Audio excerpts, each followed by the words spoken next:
قید یا جرمانے کی قید کے حساب سے تبدیل کر سکتا ہے، یہ اس کو اختیار حاصل ہے۔ اور اسی طرح اگر قاتل کو وہ بھی معاف نہیں کرتا اور وہ بھی اس کو سزائے موت دے دیتا ہے، اور یہ لاسٹ میں سپریم کورٹ سے ہوتی ہوئی یہ اپیل پریزیڈنٹ آف پاکستان کے پاس جاتی ہے، اور پریزیڈنٹ کو رحم کی اپیل کی جاتی ہے۔ رحم کی بولو تو صحیح، رحم کی اپیل کی جاتی ہے۔ اور جب رحم کی اپیل کی جائے تو اس کو کہا جاتا ہے کہ سر پریزیڈنٹ صاحب مجھ سے خطا ہو گئی ہے، میں رحم کی اپیل کرتا ہوں، مجھے زندگی کی بھیک دے دو۔ پھر صدر پاکستان اختیار رکھتا ہے کہ وہ اس کو معاف کرے تو اس کی سزائے موت معاف ہو سکتی ہے، اور نہ کرے تو نہیں ہو سکتی۔ لیکن اللہ نے مدنی منٹھار کو فرما دیا وَمَا أَرْسَلْنَاكَ إِلَّا رَحْمَةً لِلْعَالَمِينَ، اے محبوب میں نے آپ کو پورے جہانوں کے لیے رحم کرنے والا رحمت للعالمین بنا کے بھیجا ہے۔ اور جو بھی جس نسل کا، جس رنگ کا، جس قوم کا، جس بھی سلسلے کا بندہ ہو، اور اگر کوئی جانور ہو، حشرات الارض ہو، کوئی درند ہو، کوئی پرند ہو، کوئی چرند ہو، وہ بھی آپ کے پاس رحم کے لیے آ جائے تو ان پر بھی آپ رحم فرما دیجئے۔ کیا فرما دیجئے؟ کیا فرما دیجئے؟ رحم فرما دیجئے۔ اب ایک بات بتاؤں آپ کو، آقا نعمت سرکار دو عالم صلی اللہ علیہ وآلہ وسلم جب طائف میں تشریف لے گئے تو آقا کملی والے آقا سرکار مدینہ صلی اللہ علیہ وسلم پر سنگ باری ہوئی، پتھراؤ کیا گیا، اتنے پتھر مارے گئے کہ آقا کے سر مقدس سے لے کر پورے وجود سے خون بہنے لگ گیا، اور آپ کے پاپوش مبارک پاؤں تک خون گیا، آپ کے نالین مبارک خون سے بھر گئی۔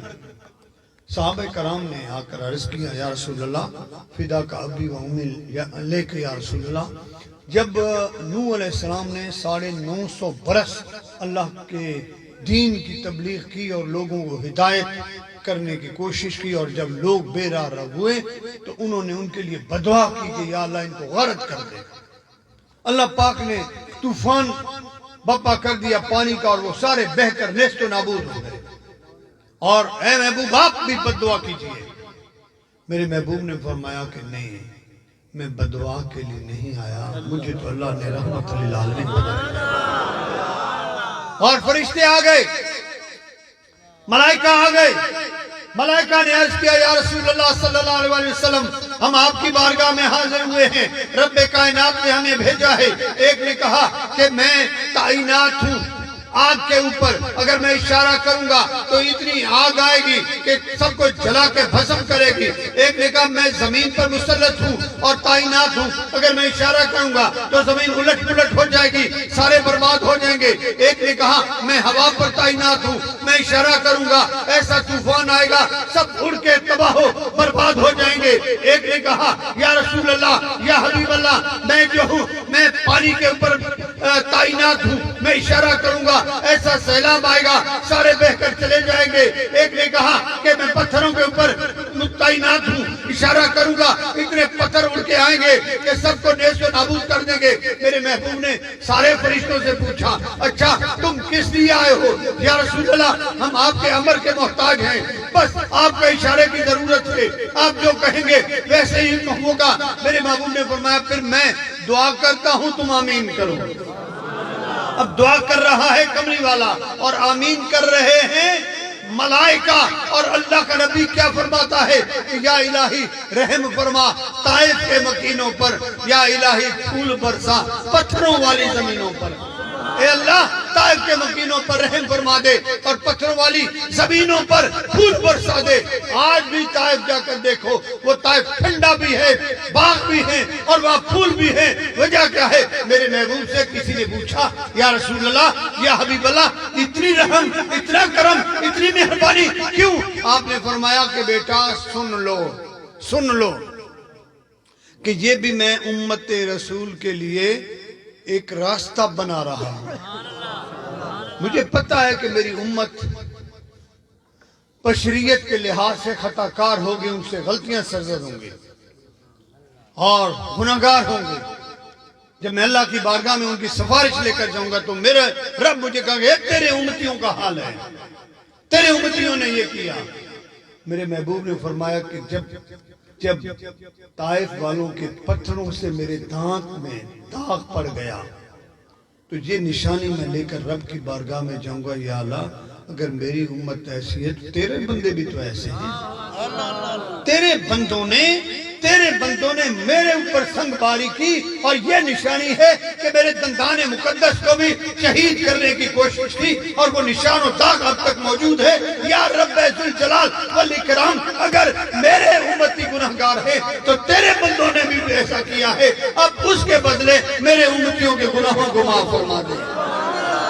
خالق کائنات اپنے امتیوں کی، اپنے محبوب کی امتیوں کو بخش دیں گے. یہ رسول اللہ کی شفاعت کا انداز ہے. میرے عزیز ساتھیوں، میں مدنی منٹھار کے قربان جاؤں کہ جنہوں نے ہر تکلیف میں بھی اپنی امت کو یاد کیا، ہر مشکل میں اپنے امتیوں کو یاد کیا. اب اختیار ہے رحمت للعالمین کا. ایک بندہ ہے، صحابی رسول ہے، اور چھت سے گر جاتا ہے، ٹانگ ٹوٹ جاتی ہے اور زخمی بھی ہو جاتی ہے. میرے محبوب پاک صلی اللہ علیہ وسلم کی بارگاہ میں آیا اور عرض کرتا ہے، یا رسول اللہ میری ٹانگ ٹوٹ گئی ہے.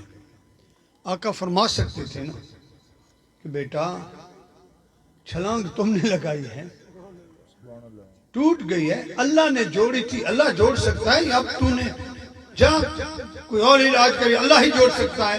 میرے محبوب نے فرمایا اچھا تو ٹانگ سیٹ کرانے آیا؟ یا رسول اللہ کرم فرمائیے. آپ نے فرمایا ٹانگ کو سیدھا کرو. اس نے سیدھا کیا. محبوب نے اس طرح سے ہاتھ رکھ کے فرمایا اب اٹھا کے دیکھو، وہ ٹوٹی ہوئی ٹانگ ہڈی مکمل جڑ گئی. وہ صحابی کہتا ہے کہ اتنا پاور آ گیا کہ جوانی میں بھی اتنی طاقت نہیں تھی جو ٹوٹی ہوئی ٹانگ میں طاقت آ گئی. ایک صحابی آقا پاک صلی اللہ علیہ وسلم، ان کا نام حبیب ہے، ان کے والد گرامی کی عمر 80 برس تھی. کتنے برس؟ 80 برس تھی. 80 برس کی عمر میں حالت یہ تھی کہ ان کی آنکھیں پیلی وائٹ ہو گئیں، سفید ہو گئیں، اور ان کو کچھ نظر نہیں آتا تھا، نابینا تھے. اور ایک دن اپنے بیٹے سے کہتے ہیں آپ سرکار کے صحابی ہو اور وہ اتنے کریم ہستی ہیں، اور ان کے پاس مجھے بھی لے جاؤ، میں بھی جا کر کچھ فیض حاصل کروں. جب وہ اپنے باپ کو لے کر آئے نا تو ان کے والد کو میرے محبوب نے قریب بلایا اور سرکار نے فرمایا کیا ہوا ہے؟ حضور اندھا ہو گیا ہوں، آنکھیں نابینا ہیں، بالکل وائٹ ہو گئی ہیں. سرکار نے فرمایا کس وجہ سے؟ تو حضور بالکل ٹھیک ٹھاک تھی. ایک دفعہ میں جاتے ہوئے سانپ کے انڈے پہ میرا پاؤں آیا. کس پہ؟ سانپ کے انڈے پہ میرا پاؤں آیا اور وہ پھڑ گیا، اور اس کا زہر کوئی اندر گیا ہے میرے پاؤں سے، اور اس وجہ سے میرے آنکھوں تک وہ اثر آیا اور میری آنکھیں جو ہیں سفید ہو گئی، کچھ نظر نہیں آتا. میرے محبوب نے قریب بلایا، فرمایا ادن منی، میرے پاس آ جاؤ. جب وہ قریب آیا نا تو آقا نے لعاب دہن نکالا اور اس آنکھ میں بھی ڈالا، اس آنکھ میں بھی ڈالا، اپنی تھوک مبارک ڈالی، لعاب مبارک ڈالا، اور فرمایا اب آنکھیں کھول کے دیکھو. کھولا تو وہ کہتا ہے اللہ کی عزت کی قسم ہے 12 سال کی عمر میں جو نور تھا کوئی نور آ گیا.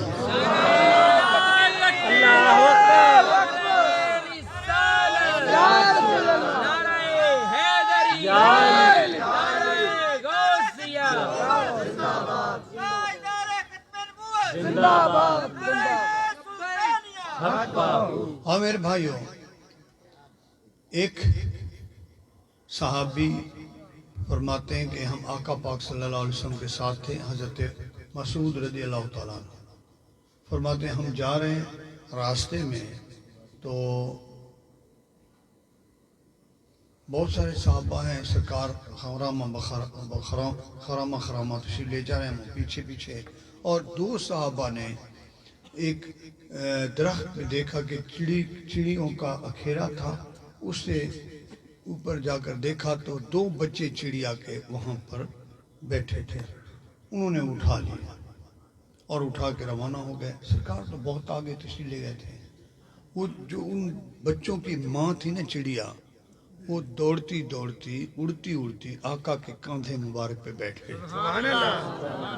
اب توجہ سے سنیں. وما ارسلناک الا رحمت للعالمین. آقا کے کاندھوں پہ بیٹھ گئی اور کان میں کچھ چین چین کیا. جب کچھ بولی نا تو میرے محبوب نے اسی وقت جلال میں آ کر پوچھا، ادھر آؤ صاحبہ، تم میں سے کون ہے جس نے اس کے بچے اٹھائے ہیں؟ فوری طور دو صحابی حضور یا رسول اللہ ہم نے اٹھائے ہیں. فرمایا کہ کیوں؟ اس کے معصوم بچے ہیں، وہ ماں ہے، وہ تڑپ رہی ہے، وہ آج میرے پاس رحم کی اپیل لینے کے لیے آئی. رحم کی اپیل لے کے آئی ہے. یا رسول اللہ، یا حبیب اللہ، آپ کے صحابہ نے میرے معصوم بچے اٹھائے ہیں، یا رسول اللہ مہربانی کیجئے میرے بچے واپس کرا دیجئے. میرے محبوب نے فرمایا اٹھو جاؤ اور جہاں سے اٹھائے ہیں وہیں اکھیرے میں رکھ کے آؤ. یہ کیا ہے؟ وما ارسلناک الا رحمت للعالمین. اور میرے محبوب اتنے رحمت للعالمین ہیں، عالمین پہ رحم کرنے والے ہیں. کمال تو یہ ہے کہ محبوب تو جانتے ہیں کہ میں جو کہوں گا وہ کر سکوں گا، لیکن جو پرندے ہیں وہ بھی جانتے ہیں کہ مصطفیٰ رحم کر سکتے ہیں. کمال تو یہ ہے، وہ پرندہ، وہ چڑیا کسی اور صحابی کے پاس نہیں گئی، کسی اور شخص کے پاس مدد کری نہیں گئی تو مدنی کے پاس گئی. اور پھر بات یہ ہے کہ جو رحم کر سکتا ہے وہ بولی بھی سن سکتا ہے، سمجھ سکتا ہے. یعنی چڑیا کی بولی کملی والے آقا سن رہے تھے، سمجھ رہے تھے، اور پھر اس کا جواب بھی دیا. آقا پاک صلی اللہ علیہ وآلہ وسلم ایک جب دفعہ مدینہ شریف کے ایک باغ میں تشریف لے گئے. انصاری کا باغ تھا. وہاں جب پہنچے تو محبوب پاک صلی اللہ علیہ وآلہ وسلم کو دیکھ کر ایک اونٹ بھاگتا ہوا آیا، دوڑتا ہوا آیا اور باقاعدہ فزیکلی رویا. آقا کے کانوں میں کوئی آواز دی، بھون بھون کیا اور کچھ کہا اور رو رہا تھا. میرے محبوب پاک صلی اللہ علیہ وآلہ وسلم نے اس باغ کے مالک کو بلایا اور فرمایا کہ آج تیرے اوپر یہ اونٹ سوالی ہے. کیسے یا رسول اللہ؟ فرمایا کہ یہ کہتا ہے کہ عمر میری بڑھ گئی ہے اور یہ مجھے خوراک کم دیتا ہے اور کام مجھ سے زیادہ لیتا ہے، اور یا رسول اللہ میری مدد کیجئے. آقا نے اسے حکم لگایا کہ اگر تم اس کا خیال کر سکتے ہو خیال کرو، ورنہ اگر بیچنا ہے تو مجھ پر بیچ دو، میں اس اونٹ کو آزاد کر دوں گا اور اس کا خیال کروں گا. میرے عزیز ساتھیو، وہ جانور تھا لیکن جانتا تھا کہ مدنی منٹھار سنتے بھی ہیں اور مدد بھی فرماتے ہیں. اس کو بھی پتا تھا وہ رحمت للعالمین ہیں، وہ رحم فرما سکتے ہیں. اور پھر رحمت للعالمین کا یہ کمال ہے کہ ایک باغ میں سرکار تشریف لے کے جاتے ہیں اور وہاں پہ ایک اونٹ، باولا اونٹ ہے، جس کے لیے لوگوں نے دروازے بند کیے ہوئے اور وہ جھاگ منہ سے بہ رہی ہے اور لوگوں کو مار رہا ہے اور بھگا رہا ہے، جس کو دیکھتے اس کو مار دیتا ہے. تو سرکار جب اس باغ میں جانے لگے تو صحابی نے عرض کیا، یا رسول اللہ صلی اللہ علیہ وآلہ وسلم، وہ اونٹ باولا ہو چکا ہے اور آپ اس باغ میں تشریف نہ لے جائیں، وہ غضب نہ پہنچائے. میرے محبوب نے فرمایا جب میرے چہرے مقدس کو کوئی باولا بھی دیکھتا ہے تو عقل مند ہو جاتا ہے، اللہ اسے بھی شعور عطا فرما دیتا ہے. تو سرکار پاک تشریف لے گئے، جیسے گئے اس کو اشارہ کیا، وہ اونٹ خاموش ہو گیا اور پھر وہاں سے جھکتے جھکتے جھکتے نبی کے قدموں پہ آیا، قدموں کو چوم کے کہتے یا رسول اللہ دنیا کے لیے پاگل ہوں، آپ کی غلامی کے لیے دیوانہ. میرے بھائیوں، عزیز ساتھیوں، وما ارسلناک الا رحمت للعالمین. ہم خوش بخت ہیں کہ اس عظیم رحمت للعالمین کے امتی ہیں، اور آج ہم امتی ہو کر اپنا کس طرح حق ادا کر رہے ہیں. آپ بھی سوچو، اس چیز کو سمجھو. اب دیکھیں، بڑی بات نہیں کرتا، مختصراً عرض کر رہا ہوں کہ ہم ربیع الاول شریف کا مہینہ ہوتا ہے تو ہم جاگ جاتے ہیں اور الحمدللہ عاشقان مصطفیٰ 12 ربیع الاول کو جلوس نکالتے ہیں، میلاد کی خوشیاں مناتے ہیں. لیکن یہ میرے محبوب کا معجزہ ہے کہ جتنے بھی انبیاء ہیں ان میں سے جن انبیاء کا تذکرہ ان کی امتیں کرتی ہیں وہ ان کے یا ولادت پہ یا وصال پہ، لیکن ہم خوش قسمت مومن مسلمان ہیں کہ ہمارے نبی کا تذکر ہر جگہ پہ چلتا ہے. کسی کی دکان